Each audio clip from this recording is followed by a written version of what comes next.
What do we think of when we think of the future? As a country, we have always embraced the future and discussed many big ideas about what the future may hold. All of us have a common interest in the future: kids. What does the future hold for them?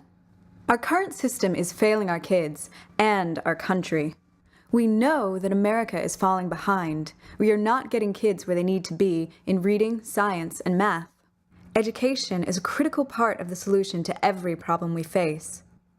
The key question is, what does the future of learning look like, and how will we create it? When we think about the future, we're usually doing one of two things: dreaming or dreading. When we dream, we start with an idea, a positive trend, and take this idea to its logical conclusion. We imagine a utopia that represents our hopes for all that's possible.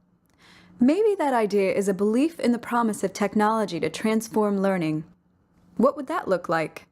We might dream of being able to assess each student's needs, and then magically give them exactly what they need, exactly when they need it.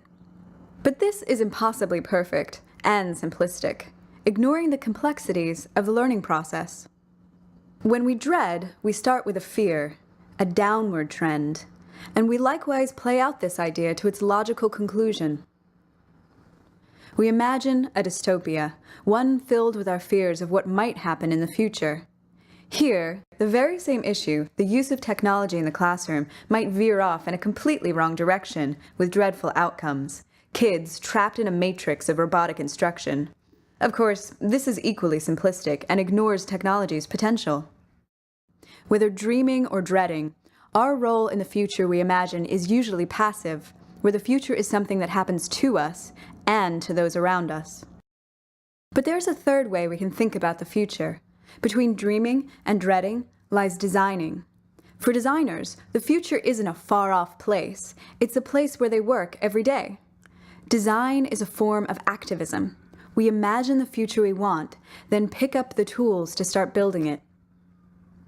Designers see the world as a kit of parts. They reshape and reassemble the best pieces from what's already out there to create something new and better.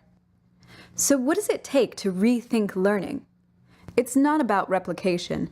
It's about selecting and integrating many different parts to create the foundation of a new model. This is the art of integrative design. From birth to adulthood, society's purpose is critical: to accelerate our learning. And what's most important for kids today is learning how to learn. Society must develop learners ready to tackle challenges they cannot anticipate. Education is a system we created to serve that purpose.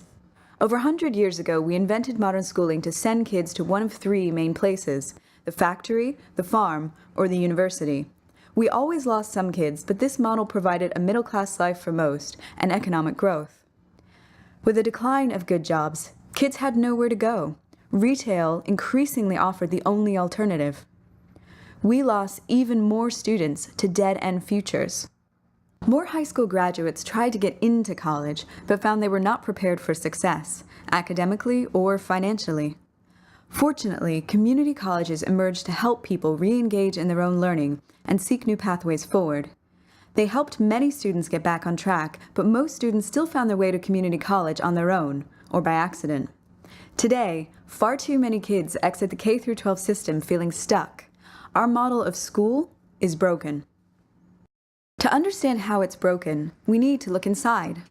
We see a system of 6 parts which create a student's experience. First, what they learn, how they learn, and how we know they're learning, and also where and when learning happens and who's involved.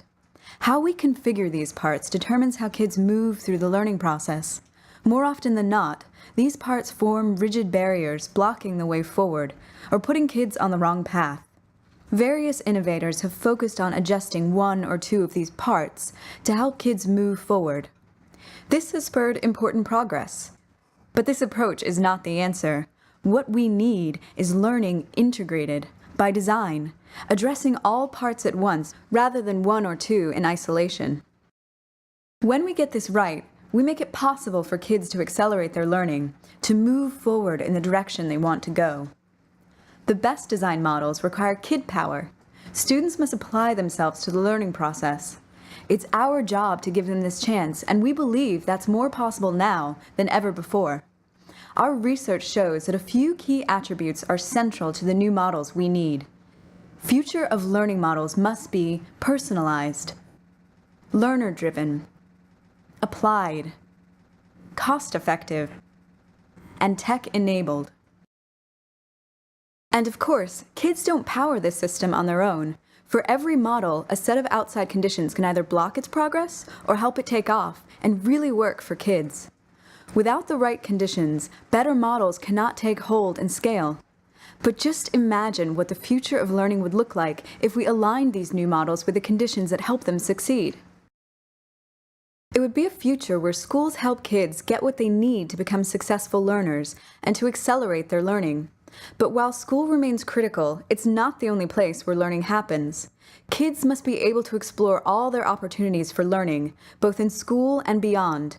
When we create a single integrated system, students will practice becoming lifelong learners, ready to go on to college or good jobs, ready for the challenges and opportunities of the future that awaits them.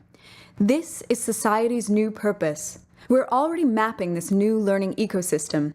We call our map the Human Capital Continuum, the paths that learners travel from birth to age 26 as they prepare for success in the adult world, and where far too many get stuck at key transition points.